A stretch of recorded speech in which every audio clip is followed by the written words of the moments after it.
out there put a bit of rust in the 6040 I got down, right? Bye, Motor Mouth Mall 123. Hello, good afternoon, good morning time. Motor Mouth Mall 123, Great Big Lake, Chicago. Just bumping it down, Brecker.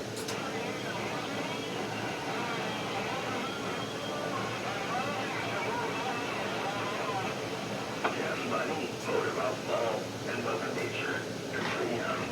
Motor Mouth Mall stuff and I got down, breaker.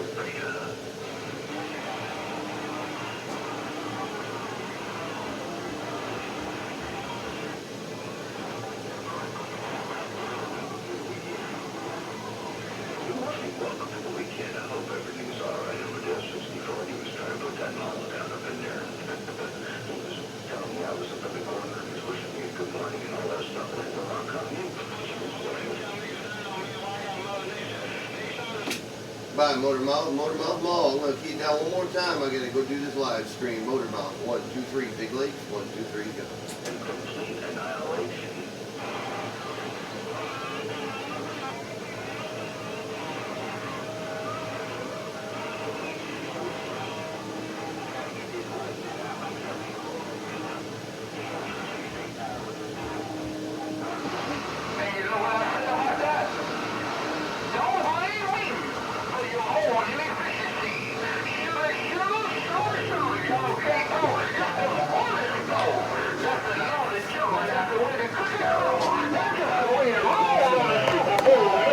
What's going on? Good morning. Yeah, we are all the way up into the weekend now. And I was just taking and finishing up this unit this morning. If you guys read the description, this is an old unit. I did this back in 2013. Long time ago. I believe it was an X-Force unit. It's their chassis anyway.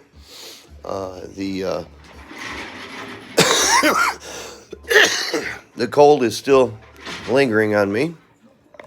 So I had got into this unit, and the guy bought it on eBay, which was probably a good purchase, but he failed to look at the transistors before he plugged it in. So I suggest anyone they buy a unit, you can clearly see when something's not soldered in if you're paying attention. I found this as I was taking out the transistors. Let me go grab a couple things out the other room real quick. Be right back.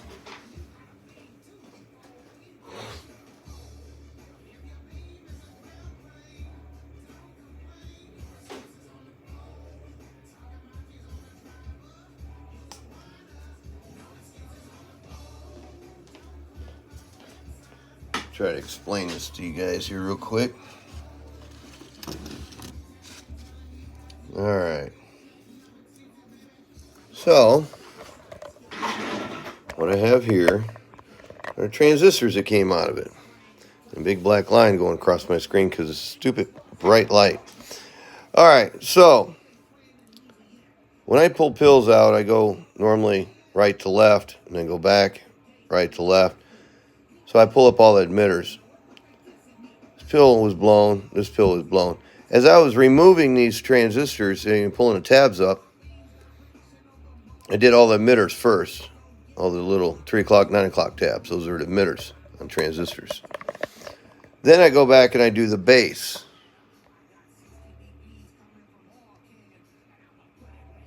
So then I go back and I do the base. So as I'm pulling up the base of the transistors, I get all the way down to the last one, the 8th one. And it wasn't soldered back down. It was just resting on there. And when there was solder on there, if you just quickly look past all of it, it looked like it was soldered down, but technically it wasn't. I took a picture of this stuff and sent it to the guy that bought it. That's what caused this thing to blow up. And someone basically ruined a good box because they were attempting to do a repair but did not complete the circuit.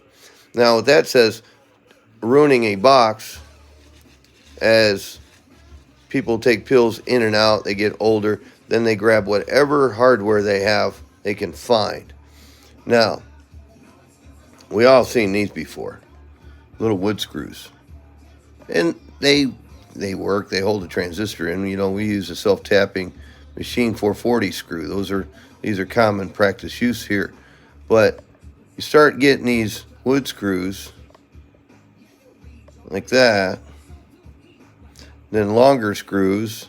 I do this sometimes. I use a longer screw because the screw hole may be tore up at the upper end of it, but deeper, not so much if it's been drilled deep enough. Now, what ended up happening, there were so many pill screws holes that were messed up, I ended up having to drop this heatsink, re-drill the heatsink, and then reinstall the heatsink, and then I was able to take in and build my pallet. So it just falls down to, don't use power tools first and foremost to install a transistor. Power tools are good for drilling holes and maybe twisting wires up. It's not a good idea, even a cheap little straight push a button, low voltage, low torque power tool. You do everything with a screwdriver, and you can feel everything. You can feel how much torque you're installing the transistors. You have to make sure there's nothing under the transistors, so sockets must be clean out if you're doing repairs or trying to build something.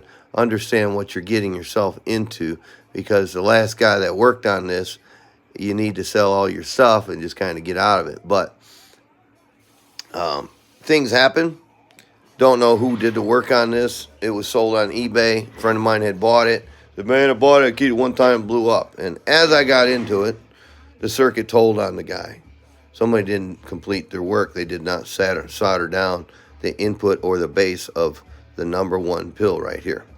So that said, let's fire this thing up. I just ran a pill the other day. This one pretty much runs identical. We're going to go through the same rundown on it, but I'm not going to go to lower voltage, lower drive. I'm just going to go at 110 watts of drive and start feeding this thing and get this thing rocking and rolling. I am up here on the small power supply, 14.7 volts, where we're going to run this unit at.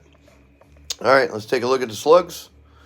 Looking at 25 watt slug input reflection. This is coming from my driver, feeding back to my driver, and this is showing my driver wattage. I'm going to show a 2500 watt slug and a 5 kilowatt slug. Now, phase angles on my bench, and I talk about this in every video. I'm sorry, it's boring, it's repetitious, but it is what it is. All the coax I use is in this family, 0.66. That's the VOP of the coax I'm using. That's this mini coax right here. That's that Belden 9201. Now, I run 213, that's 0.66 as well. And then I run 217, that's 0.66 as well. So I'm running 12 foot or a half a wavelength of coax electrically down to my driver. From my driver, I'm running a half a wavelength again into the 8, and then a half a wavelength again out to my resident dummy load. So now we got that all out of the way, and we have phase angles right, and everything's running good. Let's take and give this thing a click and see what's happening. There you go. Here's your amperage. High side and low side of the driver. Audio 132 amps. Getting some pretty good right there. Here's your drive. This is a 250 watt slug, so top scale. Each line is 5 watts. Sorry about the shaky old camera. I don't want to mess with that auto stabilizing camera pod. Audio 110 watts of drive. Input reflection 25 watt slug, and each line's a half watt. Audio running a little under 2.5. Okay, here's your voltage and the amperage with the Texas Star and the 8. Audio, okay, 14.7, 146. 2500 watt slug. Each line is 50 watts. You're looking at top scale. Low side to high side drive, 110 watts of drive. Audio. So that's 1050, 11, a little over 1100 watts. Let's look at the 5 kilowatt slug. Each line's 100. Center scale. Audio right there at 1100. So box is running really good at 14.8 with 110 watts of drive. It's tracking perfectly. Approximately 110 watts of drive. Approximately 1100 watts of output RMS. All right, so I believe the amp is tracking perfectly. Let's move on up. We're going to go to a little higher drive. This is probably about the maximum amount of drive you want to go with. at about 14.8. You want to try to keep it under about 200 watts.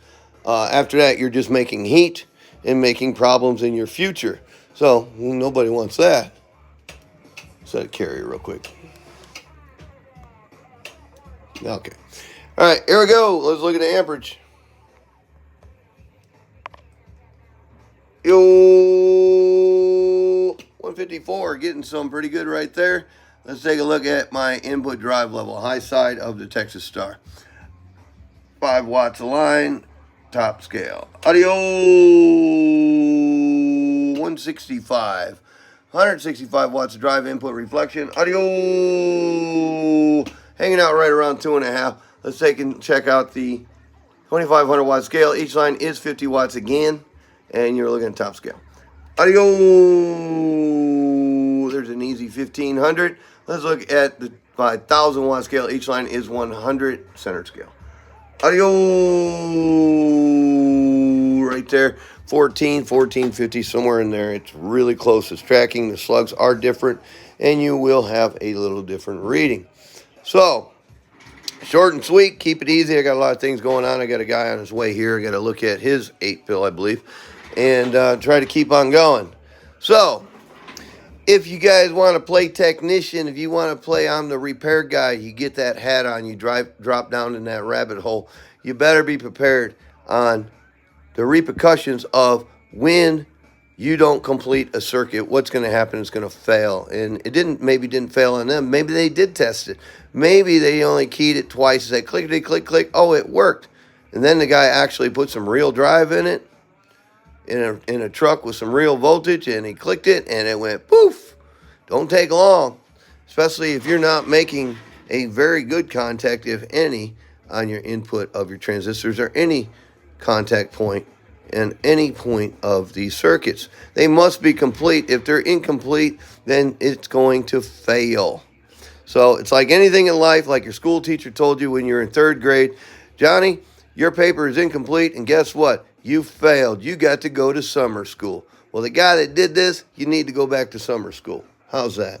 So there you go. That's enough of my rant. I'm sliding this thing to the left. Everybody's outside having a good time, and I'm down here in my dungeon working on this stuff. But somebody's got to take and keep the lights on around here. So I'm going to slide out of here, try to get into my next project. Hopefully you all enjoyed this. Maybe it was educational to some of you guys. Maybe it was humorous to some of you guys. But hey, thanks for hanging, stopping by, checking out the video. Old unit brought back to life with a new motor in it. So this one should last the guy quite a long time. So enjoy it. Catch y'all later. Sliding to the left. I'm out.